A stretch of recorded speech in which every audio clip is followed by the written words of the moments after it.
Bienvenido al Centro Cristiano Vida Internacional, tu familia.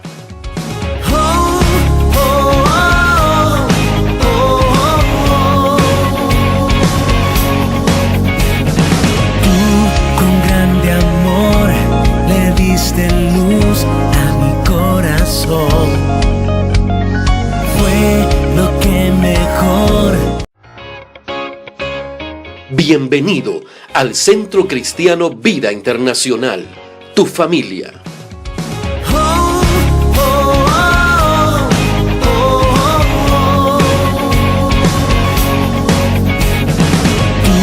Con grande amor le diste luz a mi corazón. Fue lo que mejor. Bienvenido al Centro Cristiano Vida Internacional, tu familia.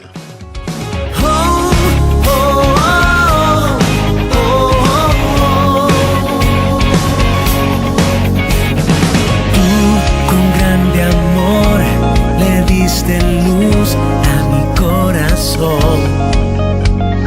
Fue lo que mejor. Bienvenido al Centro Cristiano Vida Internacional, tu familia.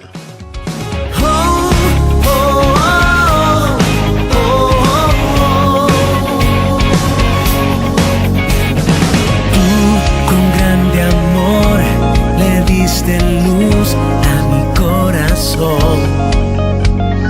Fue lo que mejor. Bienvenido al Centro Cristiano Vida Internacional, tu familia.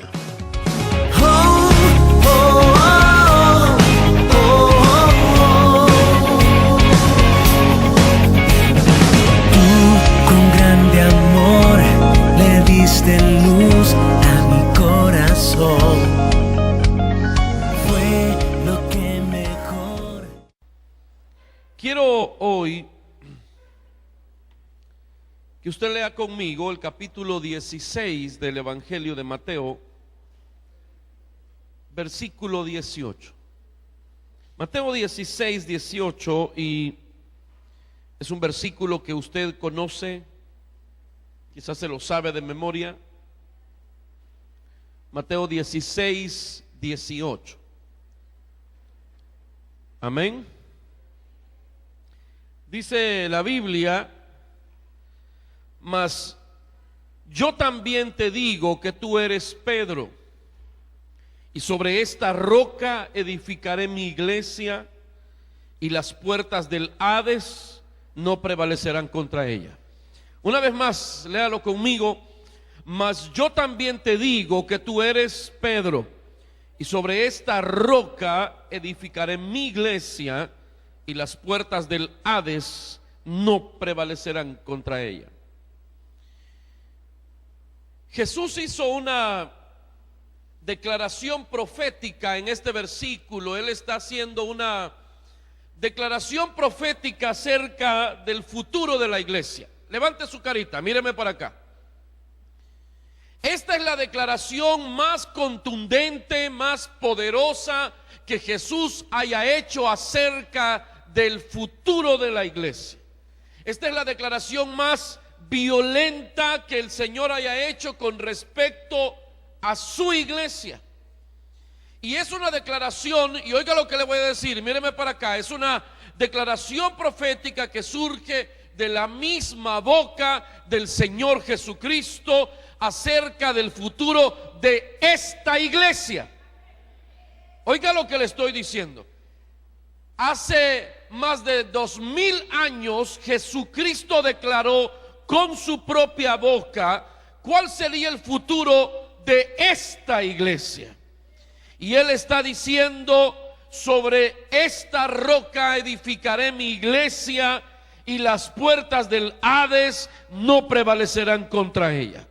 Oiga lo que le digo, el que fundó esta iglesia, el verdadero fundador de esta iglesia, profetizó que esta iglesia caminaría en victoria siempre.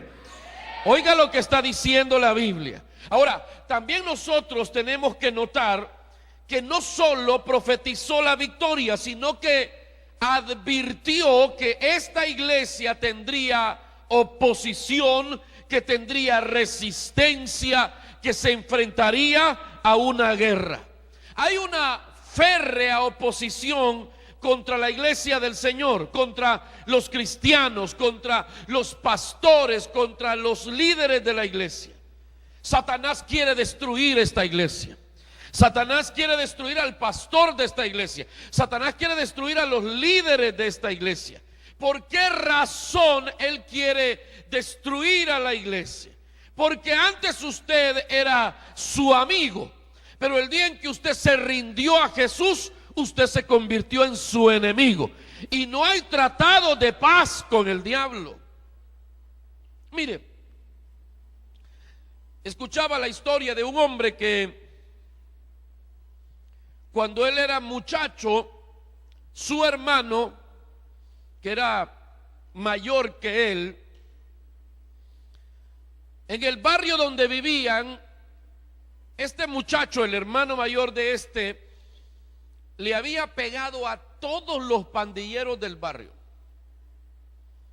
Así que cuando él se tuvo que mudar de barrio porque se independizó de su casa, quedó ahí en el barrio su hermanito menor.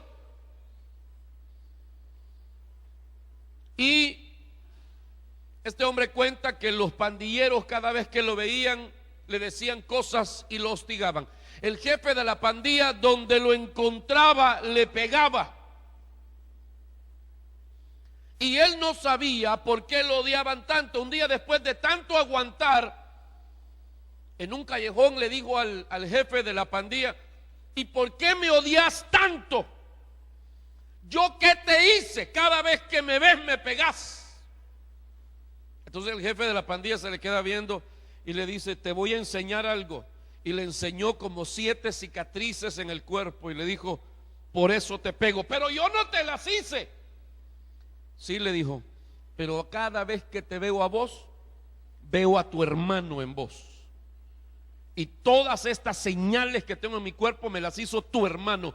Por eso te odio, porque te pareces a tu hermano. ¿Sabe por qué el diablo nos odia a nosotros?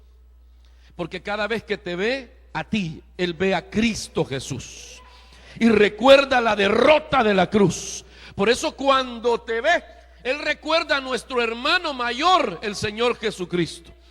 Porque oiga lo que le estoy diciendo hoy. Yo sé que tal vez no es algo nuevo, probablemente es algo que usted ha escuchado antes, pero nosotros hoy necesitamos recordar lo que el Señor declaró acerca de nosotros.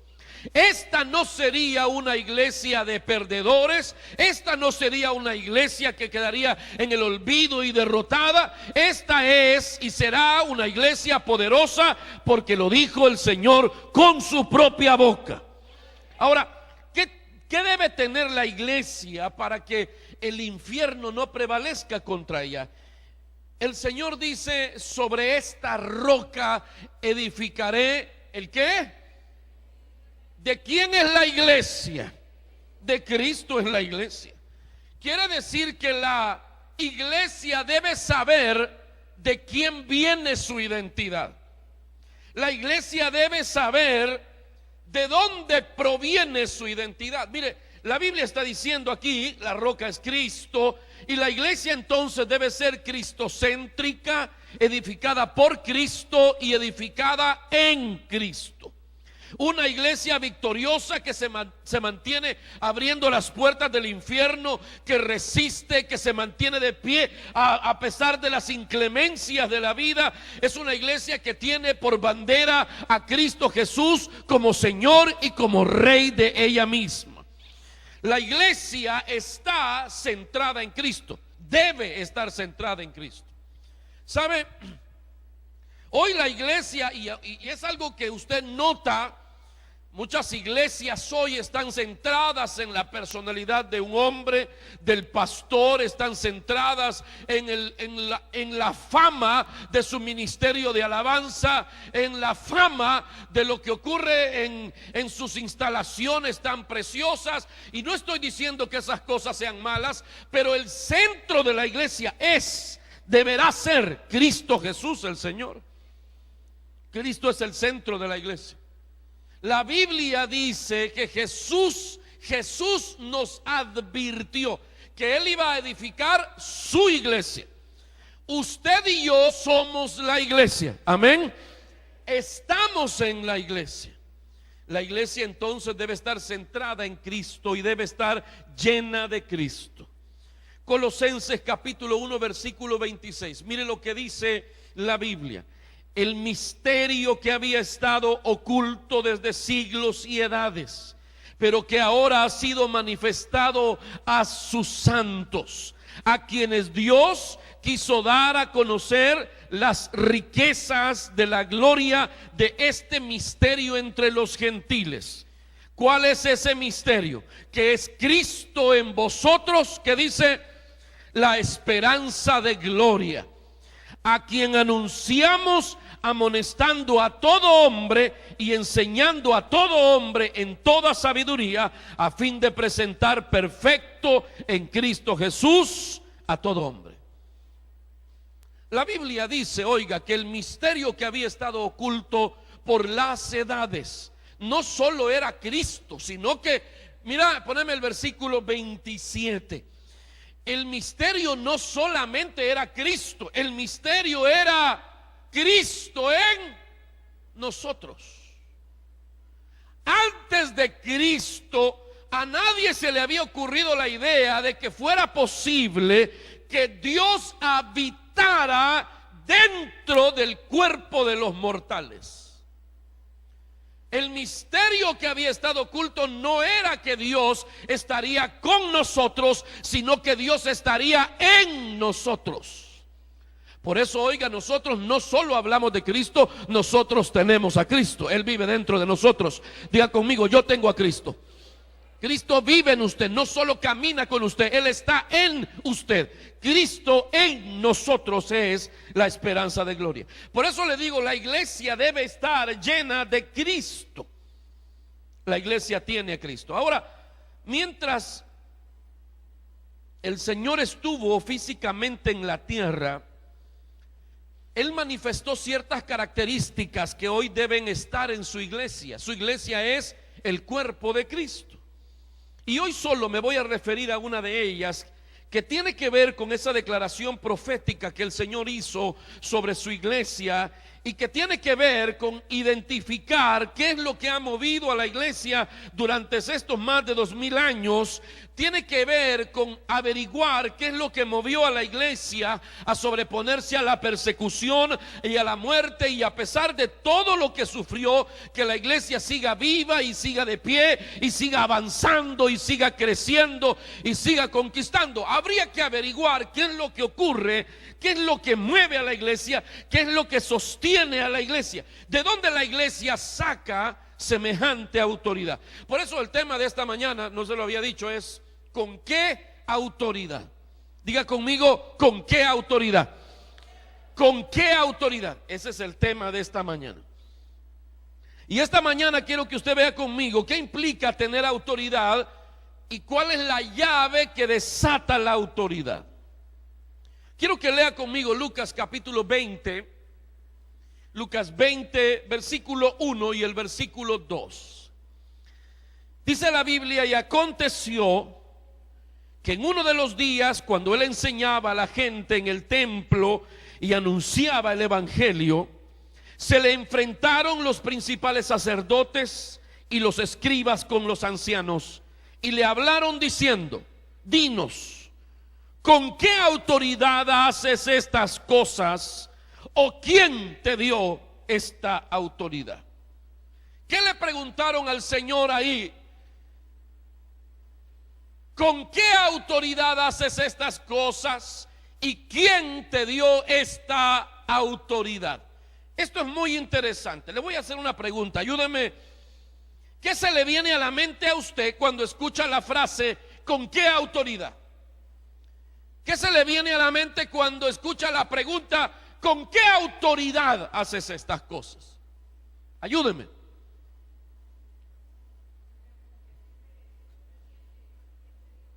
¿Quién te dijo que lo puedes hacer? ¿Qué más? Ayúdeme. ¿Con qué autoridad haces estas cosas? Le preguntaron al Señor. ¿Quién te envió? Exacto. ¿Qué más se le viene a la mente? Dígame. ¿Con qué autoridad haces estas cosas? ¿Con qué derecho? ¿Con qué permiso? ¿Quién te dio permiso? ¿Cómo? ¿Quién te crees vos? Eso es lo que le estaban queriendo decir al Señor. Cuando le dicen ¿con qué autoridad haces estas cosas? Lo que le estaban queriendo decir es ¿y vos quién te crees? Ahora, cuando usted le dice a alguien, usted no, porque usted es cristiano. Pero cuando usted le dice a una persona así un tanto molesto, ¿y vos quién te crees? ¿De qué está hablando ahí? Diga conmigo, está hablando de identidad. ¿De qué está hablando? Diga conmigo, identidad. ¿De qué está hablando? De identidad. La identidad tiene que ver con quién soy yo. La identidad tiene que ver con quién soy yo o con quién creo yo que soy. Lo que le estaban preguntando al Señor era algo interesante, porque le preguntan sobre su autoridad, pero de manera implícita. La pregunta era ¿quién te crees que sos? La autoridad está íntimamente ligada a la identidad. Oiga lo que le digo. La autoridad está íntimamente ligada a la identidad. Es más, la autoridad depende de la identidad. Si una persona no está clara de quién es ella, si un cristiano no tiene seguridad de quién es él, ese cristiano no puede ejercer su autoridad. Por eso es que algunos andan por ahí gritando: respétenme, que yo soy la autoridad. Quien anda haciendo eso tiene problemas de identidad, porque la autoridad no se impone, la autoridad no se reclama.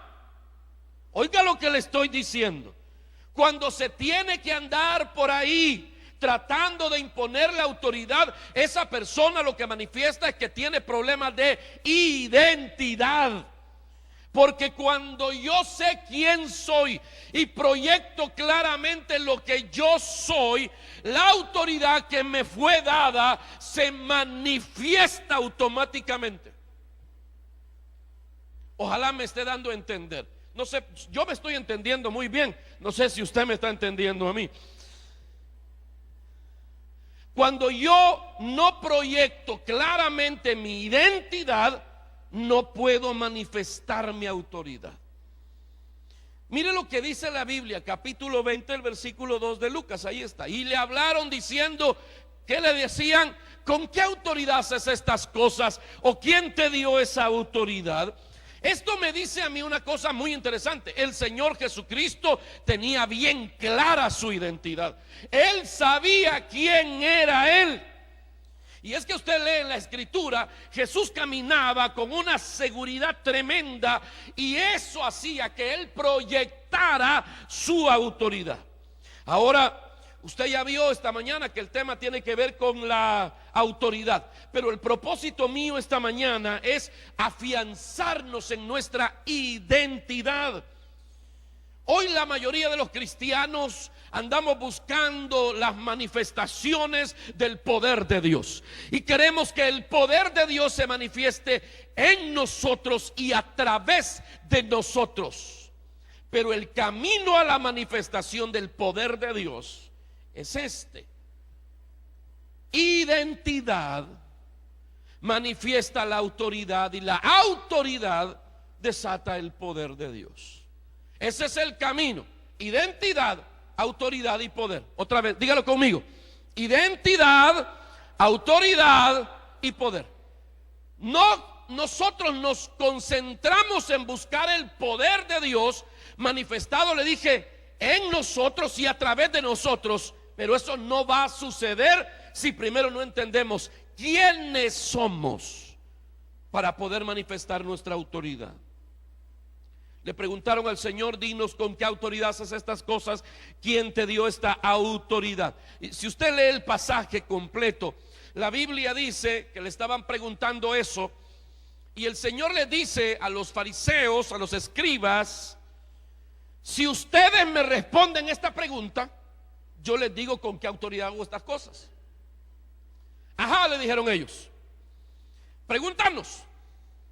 Y el Señor les dice, díganme, ¿el bautismo de Juan era de los hombres o de Dios? Y se vieron entre sí y dijeron, danos un segundito.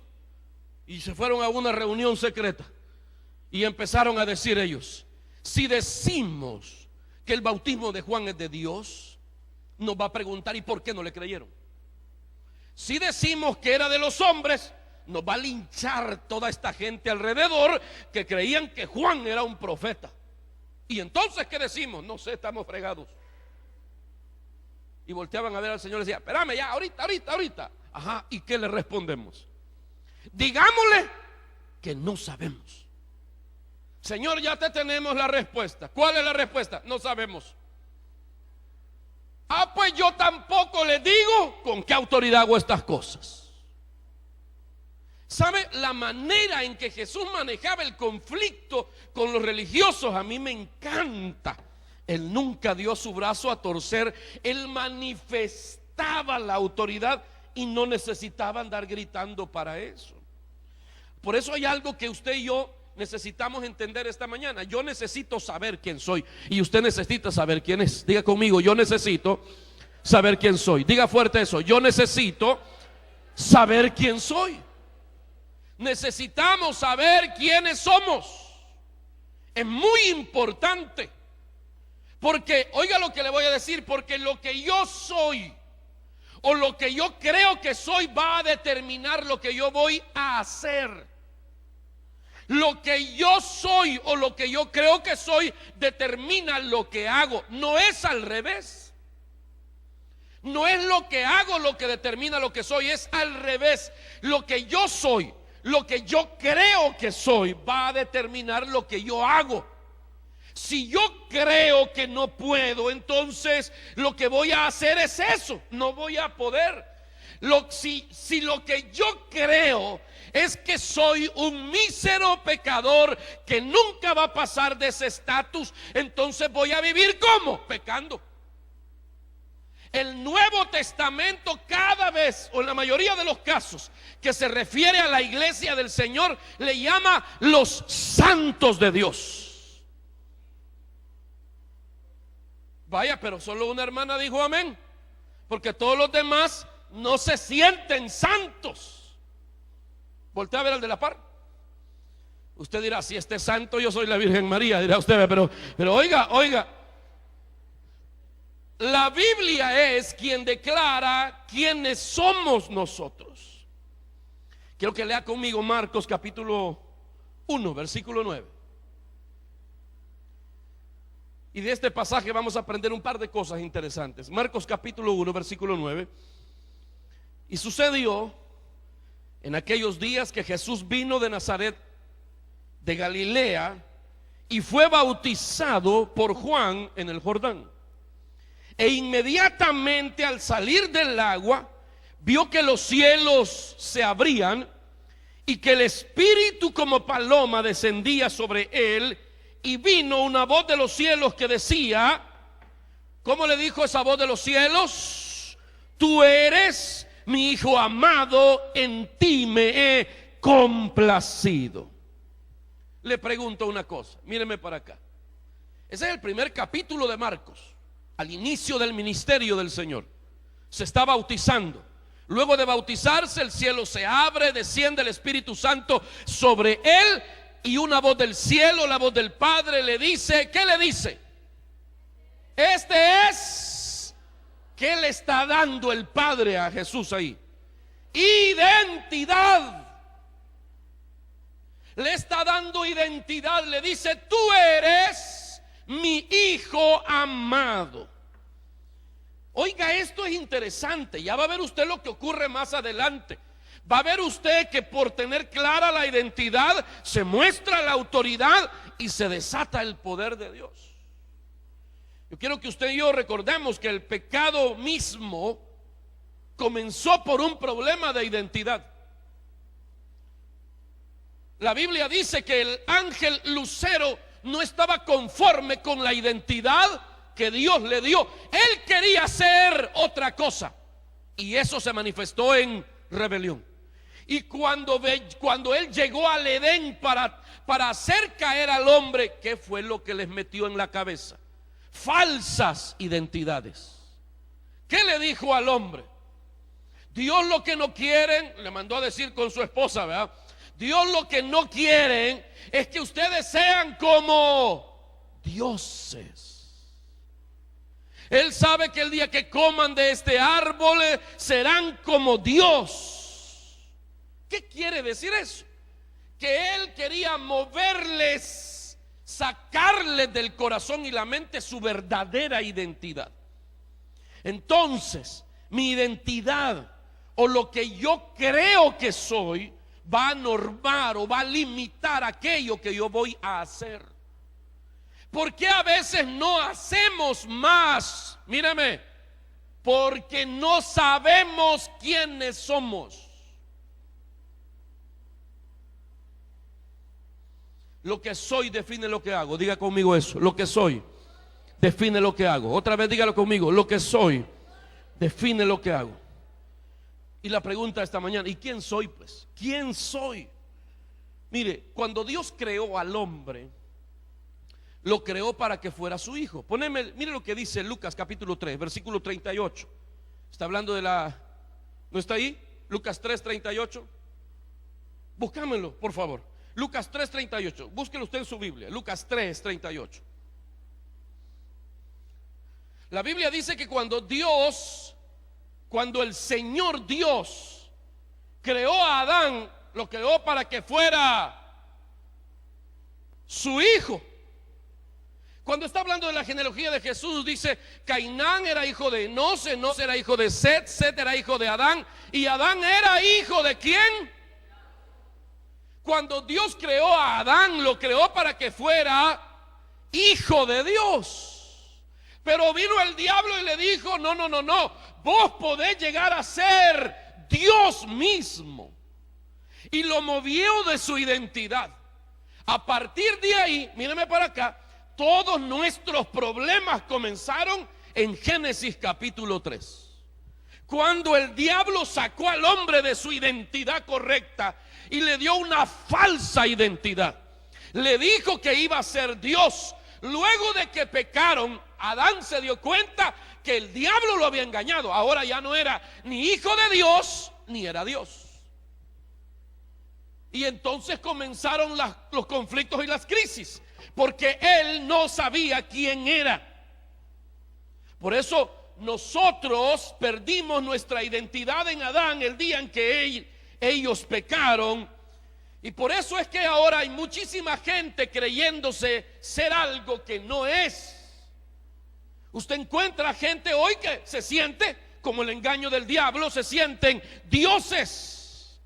Hay gente que se cree una gran cosa, se cree la última coca en el desierto y en lata, tal vez en bolsa, pero algunos se creen demasiado, algunos se creen muy poca cosa. Algunos hasta han llegado a creer que sí, que descienden del mono. Algunos se creen, somos tercermundistas. Generalmente la gente de nuestros países dice: nosotros somos pobres, tercermundistas, o nosotros no somos buenos para nada, nosotros somos basura, rata de dos patas, adefesio de la vida. Y recuerde lo que le estoy diciendo, que lo que soy o lo que yo creo que soy determina lo que hago. ¿Me estoy explicando? Lo que soy o lo que creo que soy determina lo que hago. Súmele a eso al conflicto que creó el diablo en el Edén con Adán y con toda la raza humana. Súmele a eso que el lugar donde deberían afirmar nuestra identidad, que es en nuestro hogar, lo que se nos dice son otras cosas. ¿Qué le decían a usted en su casa? Sos un inútil, vos no servís para nada, vos sos aquí, vos sos allá. Y nos decían cosas que anularon nuestra identidad. Pero cuando usted por la fe recibió a Cristo en su corazón, su identidad primaria le fue devuelta. La Biblia dice que usted al venir a Cristo, usted se convirtió en un hijo de Dios. Juan lo dice de esta manera, primera de Juan capítulo 3, versículo 1 y versículo 2. Dice: mirad cuál amor nos ha dado, ¿quién? El Padre, para que seamos llamados hijos de Dios. Por esto el mundo no nos conoce, porque él no le conoció a él. Amados, ahora somos, ¿está leyendo conmigo? Amados, ahora somos hijos de Dios. Y dice: y aún no se ha manifestado lo que hemos de ser, pero sabemos que cuando él se manifieste, seremos semejantes a él, porque le veremos tal como él es. Diga conmigo: yo soy hijo. Si usted es mujer, diga: soy hija. Diga: yo soy hijo. Oiga lo que le estoy diciendo. Cuando Dios, míreme para acá, cuando Dios decidió llamarte para estar con él, te llamó a un vínculo que no se rompe. Nadie aquí puede decir mi ex hijo.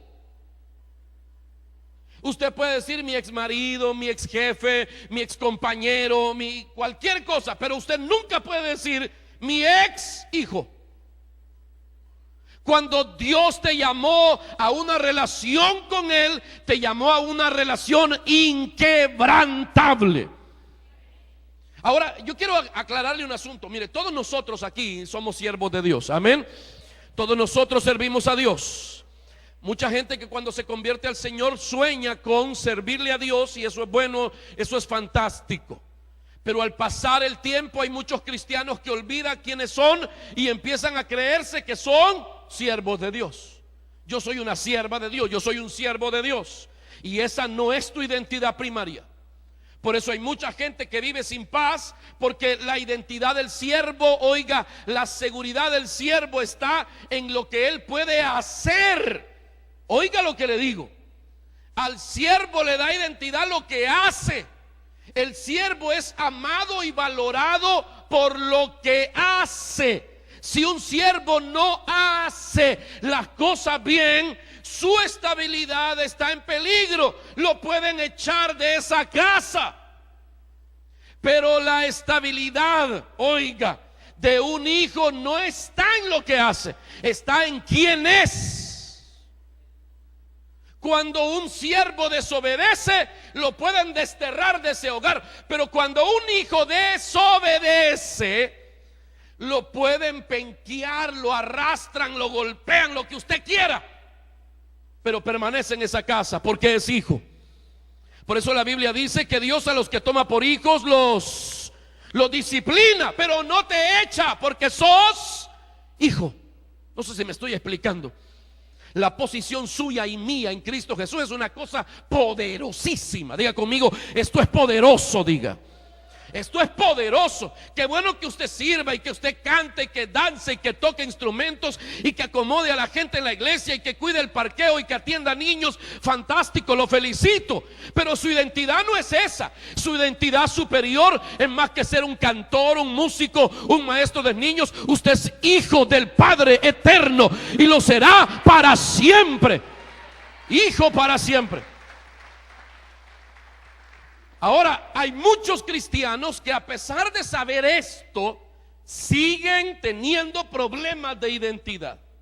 Dos razones. Uno, la primera razón es ignorancia.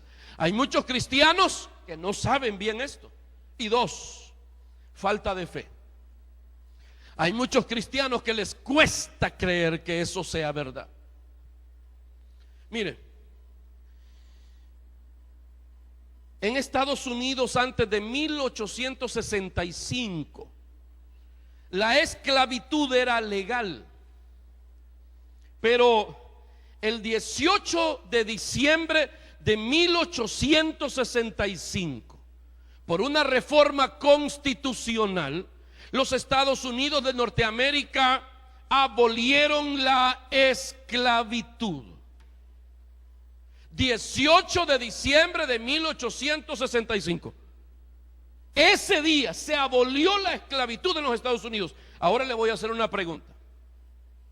¿Cuántos esclavos cree usted que habían el 19 de diciembre de 1865? El 18 de diciembre se abolió la esclavitud. ¿Cuántos esclavos habían el 19 de diciembre?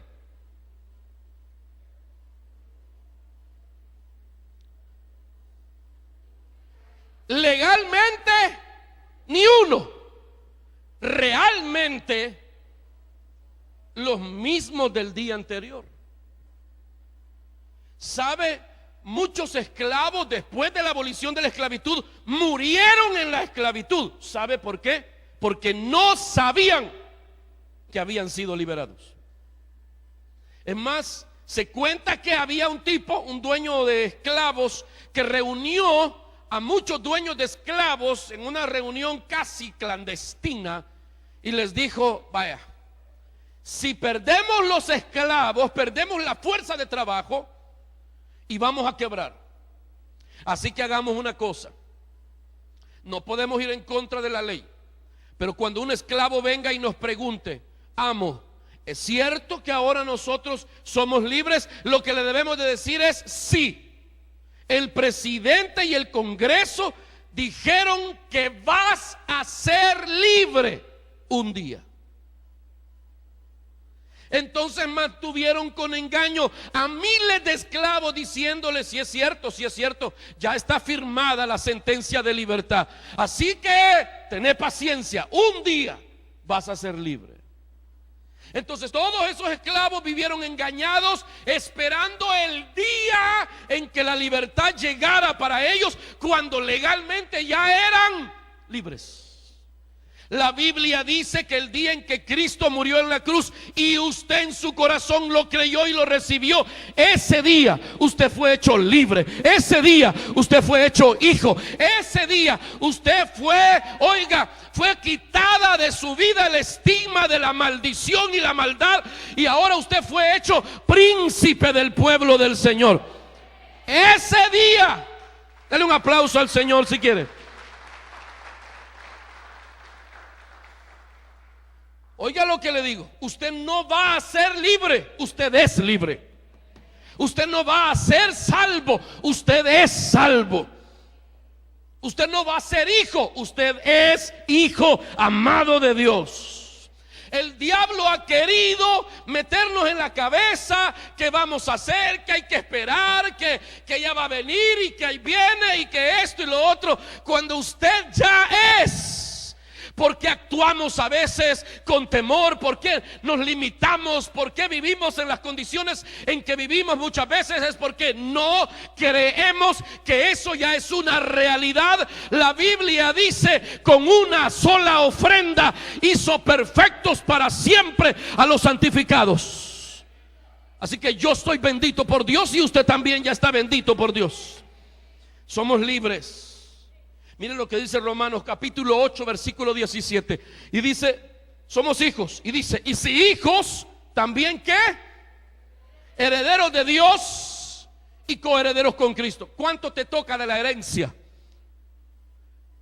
Si sos coheredero con Cristo, ¿cuánto te toca de la herencia? Diga conmigo: toda me toca. ¿Cuánto le toca de la herencia? Toda. La compartimos con Cristo. Toda la herencia es nuestra. Voltea a ver al de la par. Feo, mal empacado, como usted quiera, pero ese es heredero del reino de los cielos. Es un hijo amado de Dios, una hija amada de Dios. Aleluya. Pero la ignorancia no nos deja vivir a plenitud nuestra vida en Cristo.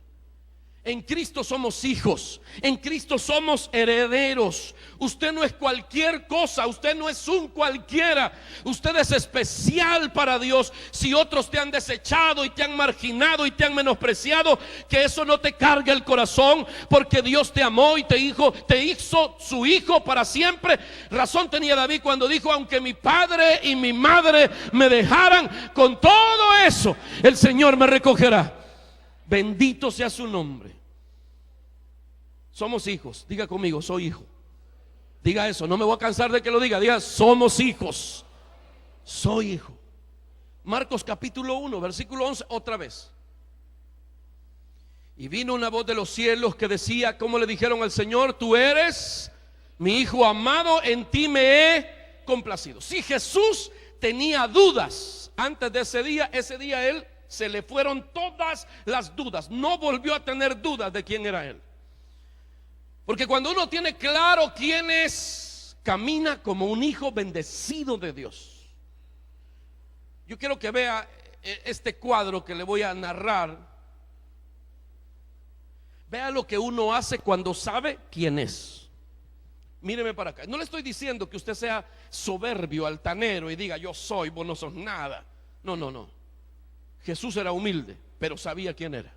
La gente insegura quieren mostrar que no son inseguros siendo soberbios. ¿Aló? Si usted es una persona que menosprecia a otros, que humilla a otros, esa persona soberbia no es una persona segura. Contrario a lo que podríamos pensar. Una persona que mira sobre los hombros, que no saluda a nadie, ese no está seguro de lo que es. Jesús era el hombre más seguro de la tierra. Él sabía quién era. Él dice Juan, Jesús sabía de dónde venía y sabía hacia dónde iba. Él estaba muy seguro de quién era. Pero no había hombre más humilde que él. Después de Jesús, usted, la persona más humilde de la tierra. Bueno, miren, la Biblia relata que cuando José era el gobernador de Egipto, míreme, dice que cuando él libra a Egipto del desastre alimentario, a través de esos sueños que Dios le dio y la interpretación de esos sueños del faraón, la Biblia dice que lo hicieron gobernador de Egipto. Se casó con una mujer de clase, se casó con la hija de un sacerdote, y luego le dicen a José que ya que está él ahí, le ha bendecido tanto a Egipto, que se traiga a su familia con él para vivir en Egipto. Yo quiero que recuerde esto: Faraón era considerado un dios en Egipto y era adorado como un dios en Egipto. Así que el día en que la familia de José venían entrando a Egipto, se armó una comitiva, había una corte para recibirlos, y al final de esa corte estaba sentado el rey de Egipto, el dios de Egipto, el faraón, con sus coronas y sus joyas y su maquillaje especial, y todo el mundo estaba esperando el momento en que la familia de José se inclinara ante el dios de Egipto, el faraón. En medio de todo ese montón de gente que venían sudados del desierto, imagínese usted, venía el anciano padre Jacob. ¿Se acuerda que Jacob ya era viejo? Venía cansado, venía sudoroso del desierto y era cojo. ¿Se acuerda? Él era cojo, caminaba con un bastón. Entran al palacio y todo el mundo asombrado de ver la humildad, la sencillez de la familia del gobernador de Egipto, y comienzan a caminar. Me imagino que José le hacía señas a su papá y a su familia: caminen, sigan, sigan, sigan. La idea era que llegaran hasta el faraón, lo reverenciaran, porque ya le dije que lo adoraban como a Dios. Pero Jacob, anciano, cansado, enfermo, sudoroso, cojo, él sabía quién era él. Caminó con su bastoncito y le dijeron: ese es el faraón. Caminó hasta donde está el faraón, hizo algo que nadie hacía, subió las gradas, se acercó al faraón, le puso la mano en la cabeza y le dijo: te bendigo. El faraón se quedó helado y todos los que estaban ahí se quedaron asustados. El viejito: ayúdame a bajar, hijo. Y lo ayudaron a bajar y se fue de ahí. Poneme el versículo. Cuando José trajo a su padre, lo presentó al faraón. ¿Y qué le dijo al faraón? Yo te bendigo, le dijo. Oiga, mire, no lo impresionó la grandeza del faraón, porque él sabía quién era él. Jacob había caminado con Dios, y un hombre que camina con Dios es un hombre bendecido, es una mujer bendecida. Mire con qué seguridad caminan aquellos que han caminado con Dios, porque escrito está. Dime con quién andas y te diré quién eres. No le dije que está escrito en la Biblia. Jacob había caminado con Dios y ahora era un hombre bendecido por Dios. Mire, cuando uno se encuentra con Dios, el concepto que uno tiene de uno mismo cambia. Él no llegó a menospreciar al faraón, pero sabía quién era él. Ahora quiero ir concluyendo esta idea y terminar leyendo Marcos una vez más. Poneme Marcos 1:11. Y vino una voz de los cielos que decía: tú eres mi hijo amado, en ti me he complacido. Enseguida el Espíritu le impulsó a ir al desierto.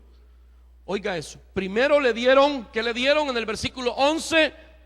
Identidad. ¿Qué le dieron en el versículo 11? Identidad. Versículo 12: enseguida el Espíritu lo impulsó a ir al desierto, y estuvo en el desierto 40 días siendo tentado por Satanás, y estaba entre las fieras, y los ángeles le servían. Nota entonces, siempre habrá oposición. Siempre habrá oposición. El que tiene identidad tiene autoridad, y el que tiene autoridad tiene el poder de Dios. El que tiene identidad manifiesta la autoridad, y el que tiene la autoridad manifiesta el poder de Dios. Sigo leyendo, poneme lo que sigue. El versículo 14 dice: después que Juan había sido encarcelado, Jesús vino a Galilea proclamando el evangelio de Dios y diciendo: el tiempo se ha cumplido y el reino de Dios se ha acercado, arrepentíos y creed en el evangelio. ¿Cuántos han leído Hechos 1:8? ¿Se acuerda de Hechos 1:8? ¿Se acuerda? ¿Se acuerda lo que Hechos 1:8 decía?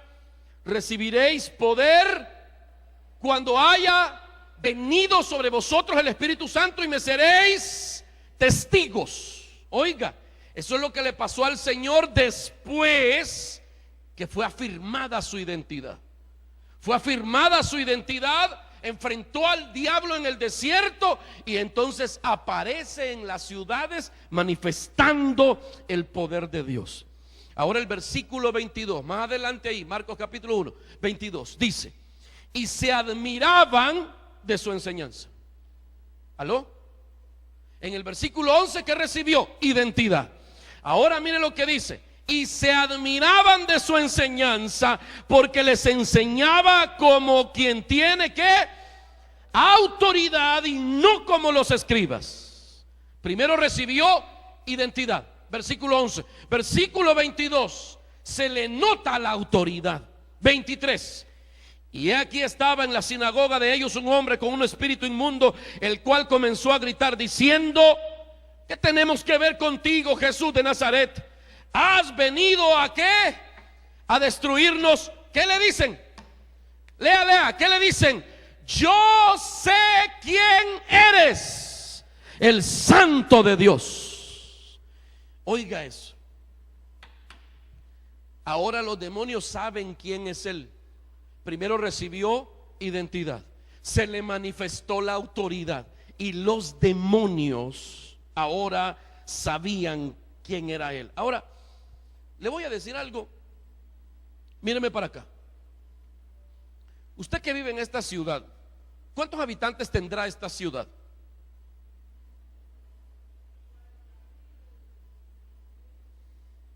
¿40,000 personas? ¿Cuántos están de acuerdo con la hermana? Aproximadamente 40,000. ¿Cuántos están de acuerdo? Aproximadamente 40,000 personas, ¿sí? De esas 40,000 personas, ¿cuántas personas lo conocen a usted? ¿Qué tan famoso es usted aquí? ¿Aló? Dígame. ¿Qué tan famoso es? ¿Qué tanto lo conocen a usted aquí? De 40,000, ¿cuántos lo conocerán a usted? ¿1,000? No, 500 personas. ¿Cuántos dicen? A mí como 500, quiero ver. ¿Quién da más de 500? ¿A quién lo conoce? ¿Quién diría que a mí me conocen unas 1,000 personas? Levanten la mano, quiero ver. Hay algunos, sí, ok. Alguien podría decir, a mí me conocen como 2,000 personas. Allá vamos llegando, ok. Famoso el hermano. ¿Quién diría? A mí me conocen como unas 3,000 personas. Hay algunos de 3,000. Vamos a ver. Parece que estamos pidiendo ofrenda en el canal aquel. Vamos a ver. Algunos de 4,000. Vamos a ver, mire. ¿Quién dice? A mí me conocen unas 4,000 o 5,000 personas. Quiero ver. Bueno, hasta ahí lleguemos. Quizá usted no sea muy famoso aquí. Míreme. Pero le voy a decir algo interesante. A usted en el infierno lo conocen. A usted lo conocen en el infierno. El diablo tiene una foto suya en su oficina y le tira dardos todas las mañanas. Bueno, eso dice Efesios también. Usted es conocido en el infierno. Cuando los demonios vieron venir a Jesús, le dijeron: ¿y nosotros qué tenemos que ver contigo? Nosotros sabemos quién sos vos. Tú eres. Mire qué cosa más extraordinaria es. El diablo sabía quién era Jesús. El diablo sabe quién es usted. La pregunta esta mañana es: ¿lo sabe usted? El diablo sabe que usted es hijo de Dios. El diablo sabe que la autoridad de Cristo está en usted. Él lo sabe. Pero se aprovecha de que usted no lo sabe bien. El diablo sabe quién es usted. Le pregunto esta mañana: ¿usted sabe quién es usted? Voy a leer un pasaje y con esto voy a ir terminando para que oremos. Éxodo capítulo 1, versículo 6.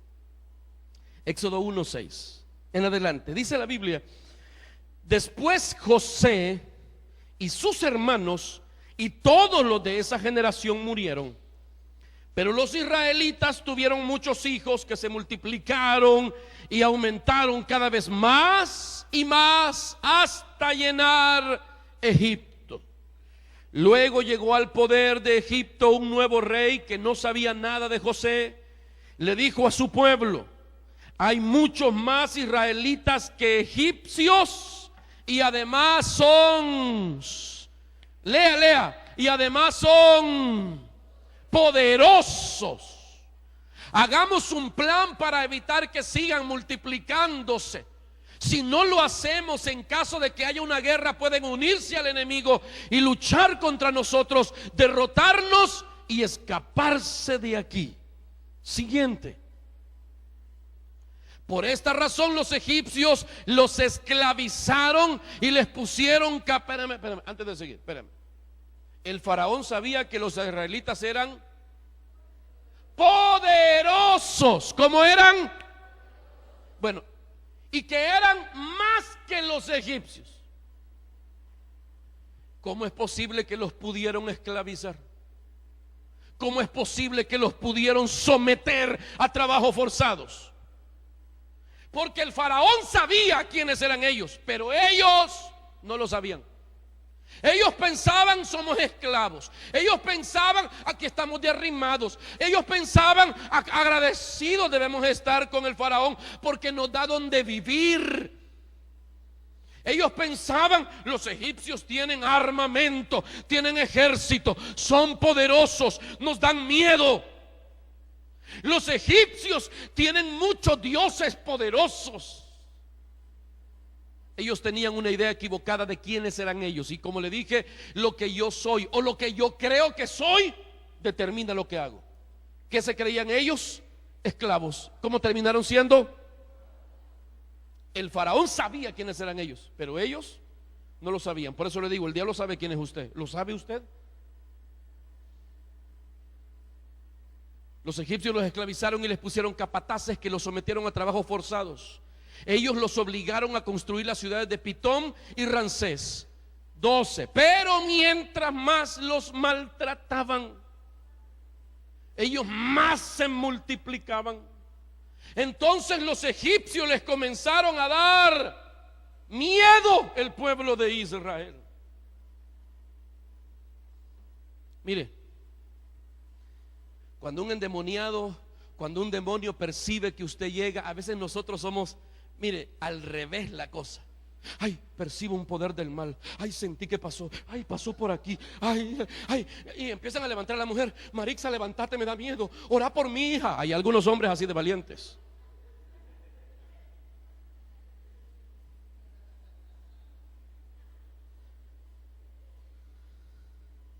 Y le voy a decir que es al revés. Cuando usted llega a un lugar donde los demonios han hecho contrato y ellos están ahí, ellos temen que usted los descubra y les ordene que se vayan de ahí. Me estoy explicando lo que quiero decirle. Usted no es cualquier cosa. Mire, esta ciudad debería estar agradecida porque esta iglesia está aquí. Ellos no lo saben, ellos no lo saben, pero usted debe saberlo, usted debe tener bien claro quién es usted. Usted cuando entra a un lugar, usted debe de saber que cuando entra a un lugar, el bien y la misericordia vienen detrás de usted. Y cuando usted entra a un lugar, el bien y la misericordia entran con usted a ese lugar. Así es. Así es. Cuando vayan a predicar, les dijo el Señor a los 70, y los reciban en un lugar, la paz que ustedes llevan se quedará en esa casa. Pero si no lo reciben, sacudan el polvo de sus pies, desen la vuelta y la paz se irá con ustedes.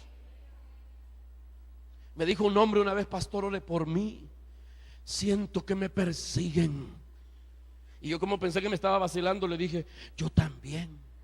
¿Verdad que es bien feo?, me dijo él. Y entonces me di cuenta que era cierto, que él sentía que lo perseguían. Pero a mí me persiguen, yo siento que me persiguen. El bien, la misericordia y la paz me persiguen todos los días de mi vida. Todos los días de mi vida. Cuando yo me levanto en la mañana, me despierto en la mañana, hay en el cielo la voz del Padre que dice: bien, misericordia, sigan a ese, vayan donde Él va, caminen con Él, bendito sea su nombre. Usted no es cualquier cosa. El diablo sabe eso, pero a veces nosotros nos creemos la peor basura del mundo. Mire lo que dice. Hoy sí, ayúdenme con el piano. Pero mientras más los maltrataban, ¿qué dice? Yo creo que el pobre diablo vive con migraña por su culpa. Porque cuando él le quiere hacer un mal a usted, usted termina, después de haber chillado y moqueado, usted termina mejor que al principio. Al pobre le da migraña con solo pensar en usted. Pronuncian su nombre en el infierno y le da un tic.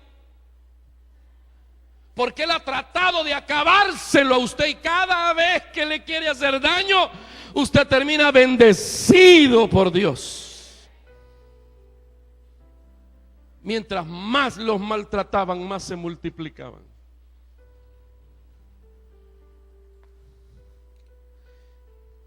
Dios me hizo su hijo amado. Dios te hizo su hijo amado. Yo quiero que usted esta mañana se ponga de pie y levante sus manos y diga conmigo: soy hijo y soy heredero. El bien y la misericordia me siguen. Yo sé quién soy. Yo sé quién soy.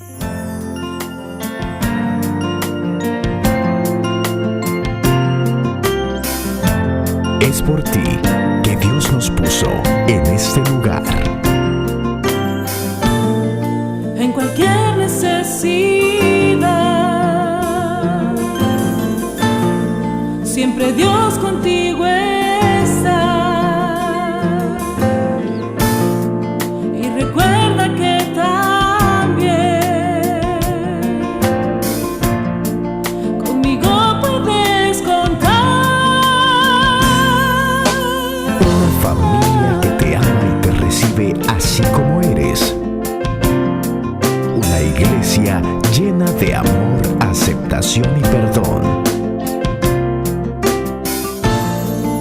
Vida Internacional,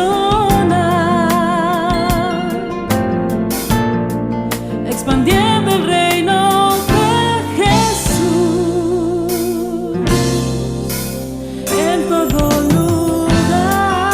El Salvador, Nicaragua y Estados Unidos. Centro Cristiano Vida Internacional. Para que Cristo, nuestra vida, se mantenga.